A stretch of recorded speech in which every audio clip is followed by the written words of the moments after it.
Salut à tous et j'espère que vous allez bien. On se retrouve pour une nouvelle vidéo avant match en jusqu'au Racing Cup de Lens, match cotant pour la 26e journée de Ligue 1 en direct en exclusivité sur Amazon Prime Vidéo ce dimanche à 15h au stade Raymond Kopa. Les statistiques entre ces deux clubs: 14 matchs joués, 3 victoires pour le Racing, 7 matchs nuls, 4 victoires pour les Angevins. Angers, à ce stade de la 25e journée de Ligue 1, 13e, 29 points, 16 victoires, 8 matchs nuls, 10 défaites. 30 buts marqués, 36 buts encaissés. Le meilleur buteur côté Angevin, Mangani, 6 buts. Et le meilleur passeur côté Angevin, Jimmy Cabot, auteur de 4 passes décisives. Et l'arbitre de cette rencontre, Thomas Léonard. La dernière victoire que le Racing a pu repartir avec les 3 points, ça date, il faut revenir très longtemps, 2013, où le Racing s'est imposé 2 buts à 1, c'était en Ligue 2. Donc, va falloir se méfier de cette équipe angevine, parce que ils sont sur 4 matchs, 4 défaites d'affilée. Et leur dernière victoire, c'était lors de la 22e journée où ils recevaient 3 et ils sont repartis sur un score de 2 buts à 1. Se méfier certains joueurs côté angevin, comme Angelo Fugini, Sofiane Bouffal et Mohamed Ali Chaud. Je me méfie de cette équipe angevin parce que, ok, ils sont sur une mauvaise série.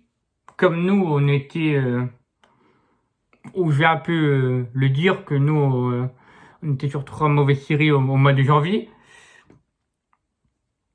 Mais Angers, c'est une équipe où ils jouent en 3-5-2. Ok, contre Marseille, ils vont jouer en 5-4-1, ils ont joué la défense, ils vont partir avec le nul. Mais Angers, c'est une équipe qui faut se méfier. Je me méfie de cette équipe angevine parce que, comme l'a dit Franck Hez en conférence de presse, on peut s'attendre à tout moment. On peut s'attendre à ce que les joueurs angevins donnent tout parce qu'ils sont en mauvaise confiance et qu'ils peuvent nous mettre en difficulté, comme ils nous l'ont fait contre nous l'an dernier au domicile. Souvenez-vous, où on perd 2-0 et qu'on revient à la dernière minute sur un centre de Clément Michelin sur un but de Darno Calimendo, au temps additionnel, où on repart avec 1 point dernière seconde. Mais là, Angers, ils sont 13e avec 29 points. À mon avis, ils vont jouer un peu entre la 10e place et la 14e place.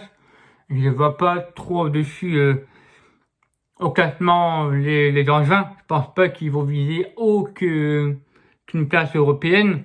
Après, je peux me tromper. Mais Angers, je me méfie quand même. Il va y avoir des ultras qui seront en parquage. Ça me fait plaisir.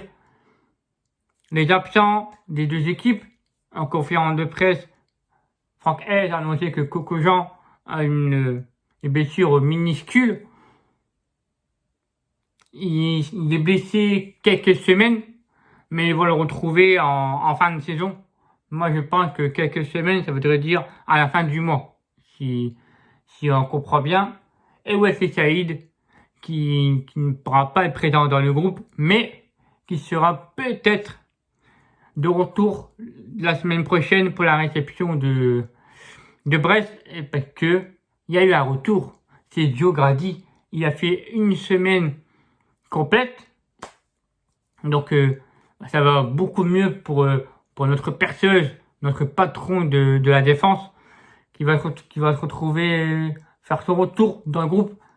Et que si, dans la semaine, on a Wesley Saïd qui enchaîne les entraînements, parce que là, à ce moment, il est dans les soins, et on pourrait sortir bon pour la réception de Brest avec le retour de Wesley. Ça, point d'interrogation sur Wesley Saïd. Ma composition que j'alignerai moi-même pour le département à Angers, 3-5-2 avec un numéro 10, mais je vais vous dire sur l'attaquant. Quel poste il va plus jouer? Ok, c'est un 3-5-2, mais c'est plutôt un 3-5-2, mais avec 3 milieux de terrain et le numéro 10 va se transformer devant l'attaquant. Position de but. Il fait son grand retour. Il va jouer ses 2 matchs. Le déplacement à Angers, la réception de Brest. Jean-Louis Leca. Dans les cages. Alors, je vais vous expliquer ce débat qui a encore fait parler Leca Farinez.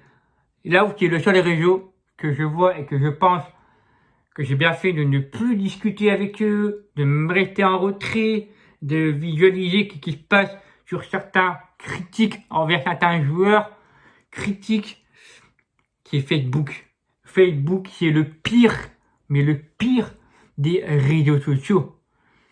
Quand je vois sur un groupe Facebook et que je connais une amie, Amandine, que je le salue, qu'elle est fan de Lucas Farinez et de Jean-Louis Leca, et là je vois dans les commentaires Farinez n'est pas bon, ça Farinez est mauvais, Farinez est nul, il est éclaté, il sert à rien dans les buts, il ne crie pas, c'est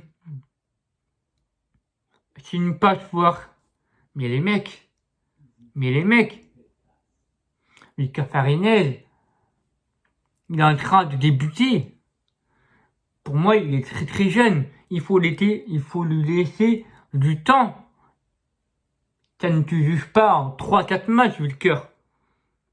Même sur Jean-Louis Leca, il faut arrêter ces critiques-là. Bref, je ne vais pas aller plus loin. Mitterrand, la défense. Retour de la perceuse pour moi. Donc j'ai mes titulaires en axe droit, axe gauche, Medina dans l'axe, Kevin Danso. Nos 2 pistons sur les côtés, à gauche, je veux le retour de Pimicha ou Frankowski. Je veux le retour dans le 11 et mettre Sadio sur le banc. À droite, Jonathan Klaus. 2 milieux de terrain, Cheikh Doucouré associé à son capitaine Seko Fofana. En numéro 10, Gaël Kakuta en position de meneur de jeu. D'ailleurs, très bonne conf de Gaël qui parlait d'Ali Pereira Dakota pour son avenir et de ce qu'il pense sur ses qualités et qu'il apporte chez nous.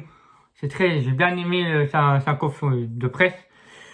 Et puis, à la panne de l'attaque, Arnaud Calimendo associé à Flo Toka. Mais pour moi, les amis, vous avez demandé sur Twitter, sur Facebook et sur Instagram votre position de Flo Toka. Pour vous, je vous l'avais demandé, Flo Toka, pour vous, quel est le placement que vous préférez? Soit, je vous avais dit deux réponses, soit la une dans un milieu de terrain à 3, ou soit la deuxième proposition, c'est avec 2 attaquants, c'est-à-dire avec Calimendo, Ganago ou Wesley. Mais là, c'est avec Kali. Et là, vous êtes plus sur Flo en position que vous préférez au milieu de terrain à 3. Suite à qui il apporte son énergie, à qui il apporte, que je vais pas vous réexpliquer, vous le savez pourquoi.